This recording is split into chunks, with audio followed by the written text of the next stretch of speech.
by our team that has been working with Earth Institute, as well as their partners, Global Integrity, Busara, and Sauti, on this very exciting and innovative project related to the issues facing cross-border traders between Kenya and Uganda. And with that, I'll turn it over to the team for their 20-minute presentation. We'll then have about 10 minutes for Q&A, and I would ask anyone who'd like to pose a question to just type it into the chat function, and we'll then follow up with those questions after the presentation. Thanks very much. Great. Are we ready to start? Please do.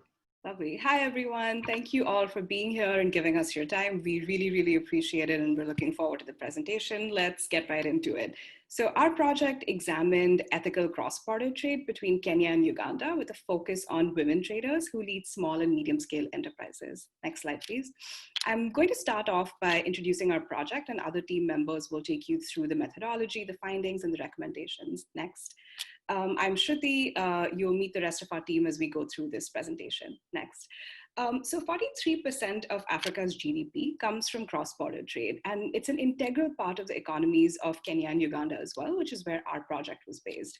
Almost 80% of cross-border trade is conducted by small-scale women traders.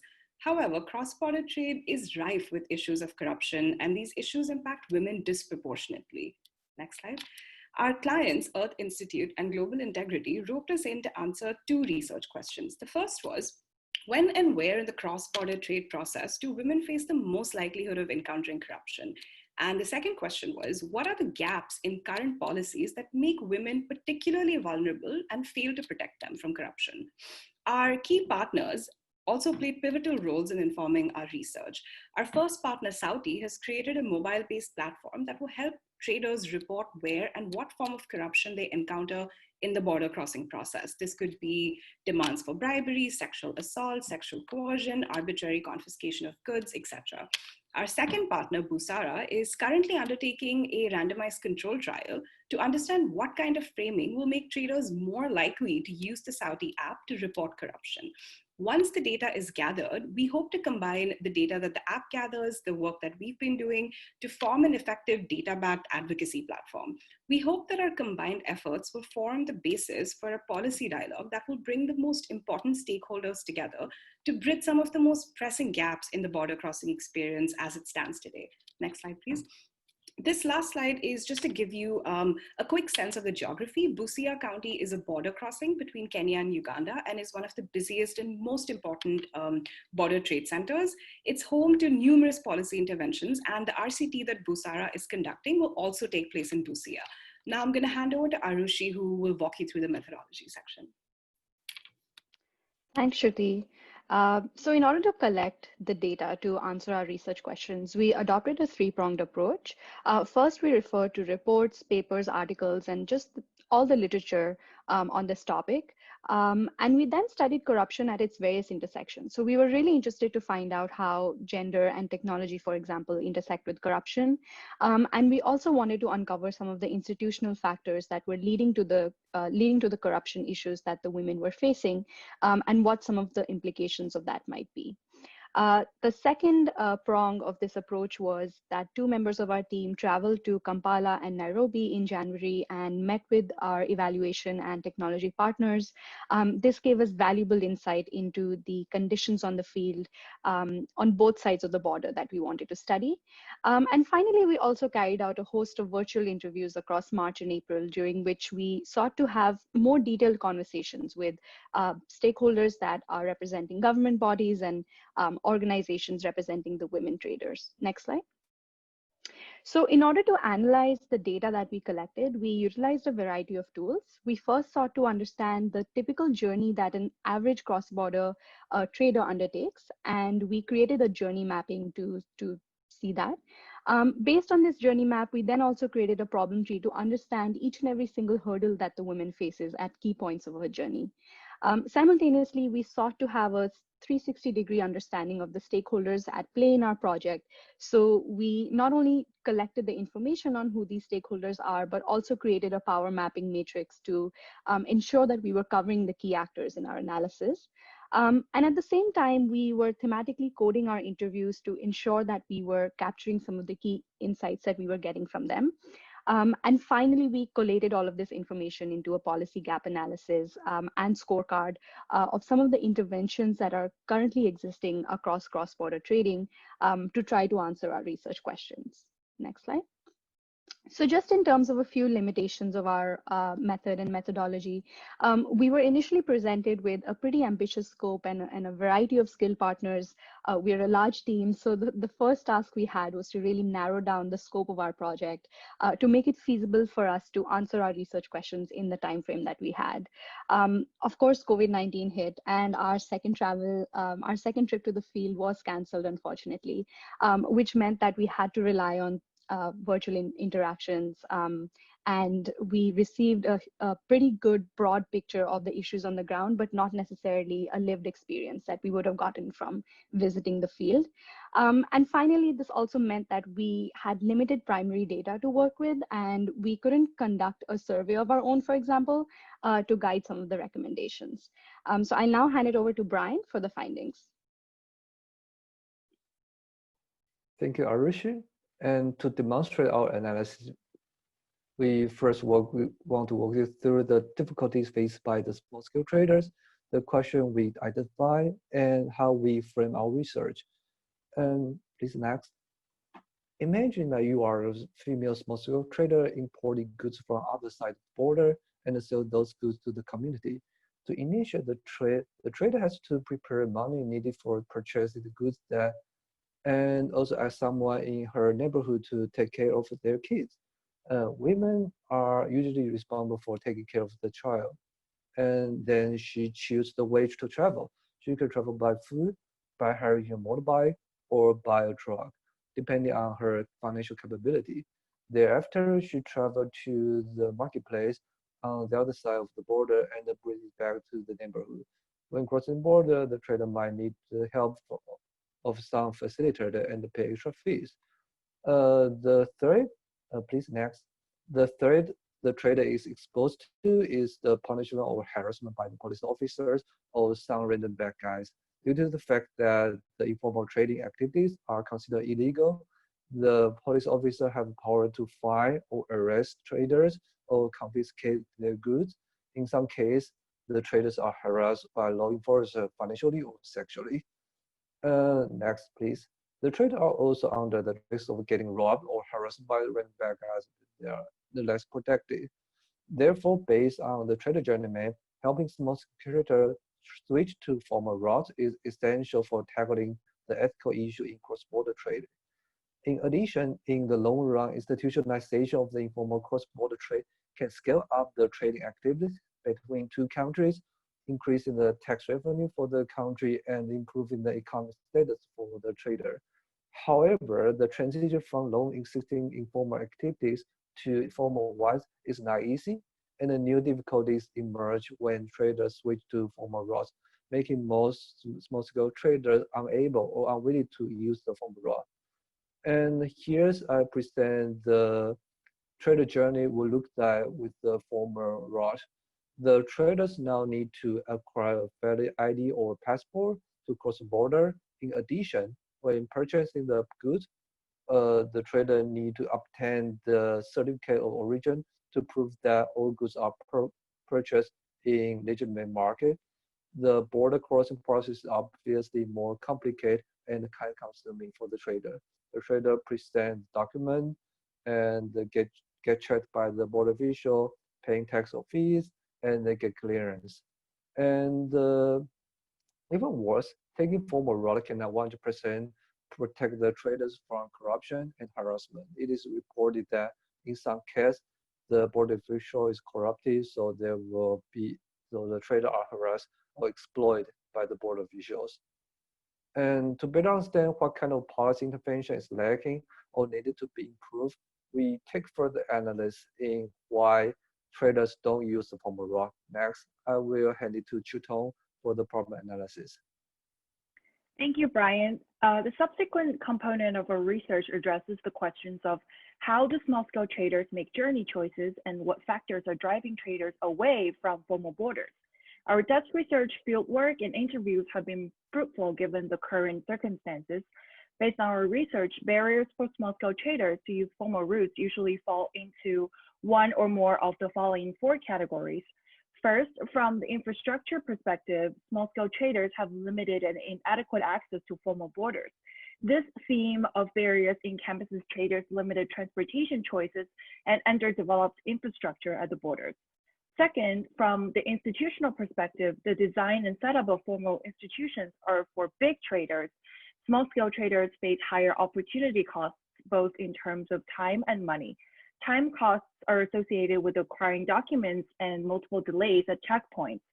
And small-scale traders are also more vulnerable to corruption if they're asked for a small fee at formal borders. Thirdly, small-scale traders lack the capacity to acquire crucial information, such as policy updates and exchange rates. Therefore, there is an information asymmetry. Finally, small-scale traders also face inefficient reporting and whistleblowing mechanisms, which inhibit the improvement of their border trading experience. Next, please.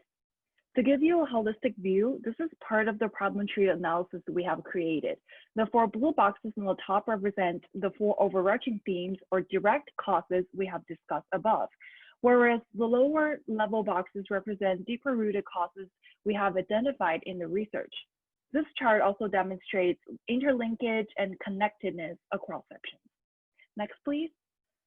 Our report has expanded evidence-based analysis on each barrier, but for today's presentation, we'll highlight 2 findings. The first is that current border infrastructure is not friendly to small-scale traders, especially women traders who consist 80% of small-scale trading community. Women traders, as Brian mentioned, also bear household and childcare responsibilities. Without gender-sensitive infrastructure such as sanitation facilities, changing rooms, and daycare, formal borders drive away female traders, especially when the formal process takes women longer to cross. The second finding our team would like to highlight here is that formal borders are designed for big traders and to the advantage of border officials. Because the more powerful actors in border trading, such as the police and the border officers, feel underpaid and undertrained, they tend to take advantage of the information asymmetry of small-scale traders for income compensation. Moreover, language such as small gift or chai are used to sugarcoat and normalize the act of corruption, which also helps institutionalize disadvantages against small-scale traders. Admittedly, there are already many initiatives that address such issues. Now, Veronica will take us through policy analysis on how effective these efforts are. Thanks, Chutong. So after we discovered the challenges that increase cross-border traders' likelihood to face corruption that Brian and Chutong just reviewed, we began to explore our second overarching research question, which was to ask, what are the existing policies and programs that do prevent the traders from using the routes, and what can we do about it? So the first step for our team to identifying the gaps in the cross-border trade policy environment was to establish the stakeholders that interact with trade efforts at Busia. As mentioned, Busia is one of the busiest border crossings, which makes it a very popular location to implement policies and programs that respond to the needs and demands of informal and formal cross-border traders. For the purpose of brevity and for the presentation today, we've only included the major actors that were mentioned in our primary research.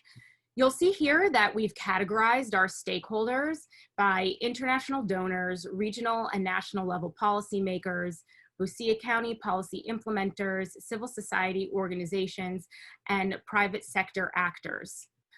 And we also organized these actors according to the initiatives that were also key focus areas in easing barriers for cross-border trade and corruption. And those are trade harmonization. So what are the procedures that make trading a little bit easier, both from a tax perspective, but mostly from a documentation and preparation perspective. Then we looked at education, training, information, infrastructure, and the reporting and whistleblowing mechanisms. Next slide, please. Following our initiatives matrix, we created an actor map to understand how these actors, policies, and initiatives intersect with each other, and also to get a better sense of the level of their coordination in addressing these areas as well. Next slide, please. Now, we know that there are many stakeholders and initiatives at the Busia border, but are these programs and policies helpful for small-scale traders? This brings us to our policy gap scorecard, where we assess the effectiveness of current policies in easing the barriers for cross-border traders that, again, make them more susceptible to facing corruption. The process here was to assign an effective score to each of the identified policies. Those that were barely effective received a score of 1. Those that were somewhat effective received a score of 2, and those that were very effective received a score of 3. Policies that were irrelevant to that specific focus area are in gray, and then you'll also see a few yellow boxes scattered, and those are those policies for which our team needed a little bit more information, and so we were unable to assign a score. What I'd like to draw your attention to is the left-hand side of the chart. It's very colorful, meaning that there were many policies identified that address the barriers of trade, trade harmonization, and also information barriers. But if you look over to the right-hand side, you'll see it's not very colorful and there's not a lot of green, which is a high effectiveness score.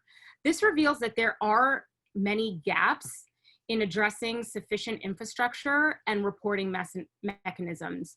In fact, reporting mechanisms received the least activity and also the lowest effectiveness score of all these policies. Next slide. So from our challenges and findings, both in Chutong and Brian's discussion with you and following the policy gap analysis, you know, we have to ask not only where are the gaps, but for whom are these policies and initiatives helping? What we found were that there were few policies and systems in place to address complaints, complaint mechanisms at the formal border, but even less so when traders use informal routes. So the complaint mechanisms, some of them do exist, but they seem to do so mostly on paper. They don't seem to be very enforced. For example, numbers that can be used to call hotlines and report, you know, any issues of bribery or difficulties in general often don't work. And then these grievances are left unaddressed. So we have to think a little bit. If there's no record, there's no proof, and no accountability, you know, it makes it a lot easier for law enforcement to do very little and to not address what we know are very concrete and serious problems. And then further, this lack of an effective complaint mechanism means that the women don't trust these institutions, and so they may be less likely to actually use complaint mechanisms in general, even if some of them were to be a little bit more effective, because the past has taught them, hey, it's not working. So another takeaway were that there are many policies designed to reduce trade barriers, but they benefit formal traders. Informal traders are really unable to trade easily, smoothly, and you know, they're unable to scale because these policies don't really support their livelihood. Many organizations have developed what are called sensitization programs. These are education initiatives aimed at educating border officials. These are the ones who usually ask for bribes. And so these programs are aimed at teaching them about sexism and harassment. We found that these programs are successful, but there is not a lot of wide reach. These programs need to be implemented in more borders so that they're more effective large scale. We found that solutions to streamline and make information more accessible to women to be able to make better decisions about border trading are more successful. But again, when they, when they need a grievance redressal, things to substantiate their harassment are weak. And then lastly, gender neutral policies don't really benefit women. They have unique challenges that must be considered when designing general policies. Thank you, Veronica. So despite government and private sector endeavors, we've seen that challenges continue to persist. From our findings, we identified that corruption often stems from structural factors. So in this section, we would like to focus on recommendations that are like relatively easy to influence and implement. Next slide, please. So the first thing we wanted to talk a little bit about was advocacy on corruption and harassment. The lack of an effective grievance redressal mechanism came out as one of the most important challenges during our interviews. Even though grievance channels existed, they are often manned by the same officers who are responsible for taking bribes or harassing women traders. So furthermore, oftentimes these channels are non-responsive and non-anonymized. And complainees are rarely updated if any actions have been taken on their complaints. Hence, as Veronica mentioned, women traders often do not see any point in lodging complaints or feel that it would only worsen their situation. So given the state of affairs, we strongly recommend for improving the existing grievance reporting channels. We also believe that it will help if civil society actors can help women traders get pro bono legal assistance when it comes to filing complaints or reaching out to an independent ombudsman. From our background research as well as interview findings, we learned that cross-border trading associations, which are predominantly women-led and have a large number of women members, have been effective when it comes to disseminating information on trade policies, documentation recommendations, as well as supporting traders who are harassed at the border. So given their local connects, contextual awareness, and effectiveness, we think that advocating for strengthening these institutions will be helpful. Also, periodic forum where these cross-border women traders associations, along with civil society and other private sector actors who are committed to eradicating corruption, can come together to share experiences. That would be another productive way of disseminating knowledge and bringing together players who share a common cause. Next, please. The second thing which my colleagues have touched upon, and I wanted to elaborate a little more on, is the piece on gender-sensitive policy implementation. So from our interviews and analysis, we also learned that existing trade policies and processes are largely gender neutral and end up disadvantaging women traders. Hence, we would advocate for transitioning to more gender-sensitive policy making. For example, Uganda paints a positive picture by employing a large number of women border officials. Advocating for implementing similar initiatives in Kenya might go a long way in bringing down the number of harassment cases. From our interviews, we also learned that large-scale women traders face multiple barriers when it comes to accessing finance and transportation. They also tend to have low levels of general technical and financial literacy. Onerous documentation requirements tend to further discourage them from taking the formal route. Consequently, we would recommend exploring partnerships with fintechs, microfinance institutions, and agtechs that provide options to pool and rent transportation at affordable prices. We also think that tech and financial literacy program, alongside initiatives to help women traders understand documentation processes and requirements, will be really helpful. Finally, from a human rights standpoint, having basic facilities like restroom and childcare services for women traveling with small children is necessary. We know that traders often have to spend a considerable long time waiting at in queues at the border. So these changes will help significantly improve their, the journeys of women traders. Next, please. So as we mentioned in the beginning of our presentation, that one of the goals of this project was to inform a policy dialogue. We believe that this dialogue might be the critical missing link to successful outcomes. Ideally, a policy dialogue will have regional trading partners from different levels of the government, as well as departments like trade, revenue, customs, who are involved in various ways. Additionally, civil society, private sector, research, technology, academia, as well as women's cross-border trading associations must participate in this conversation.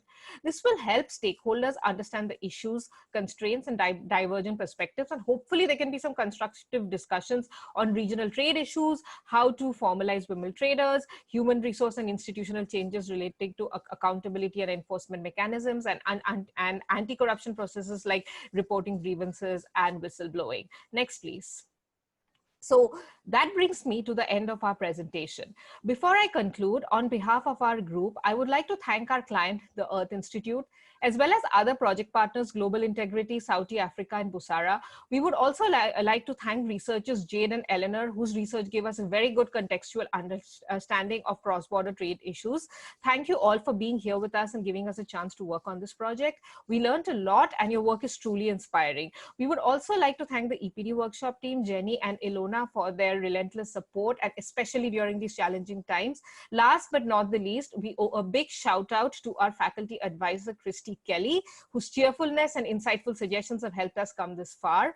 Thank you, everyone.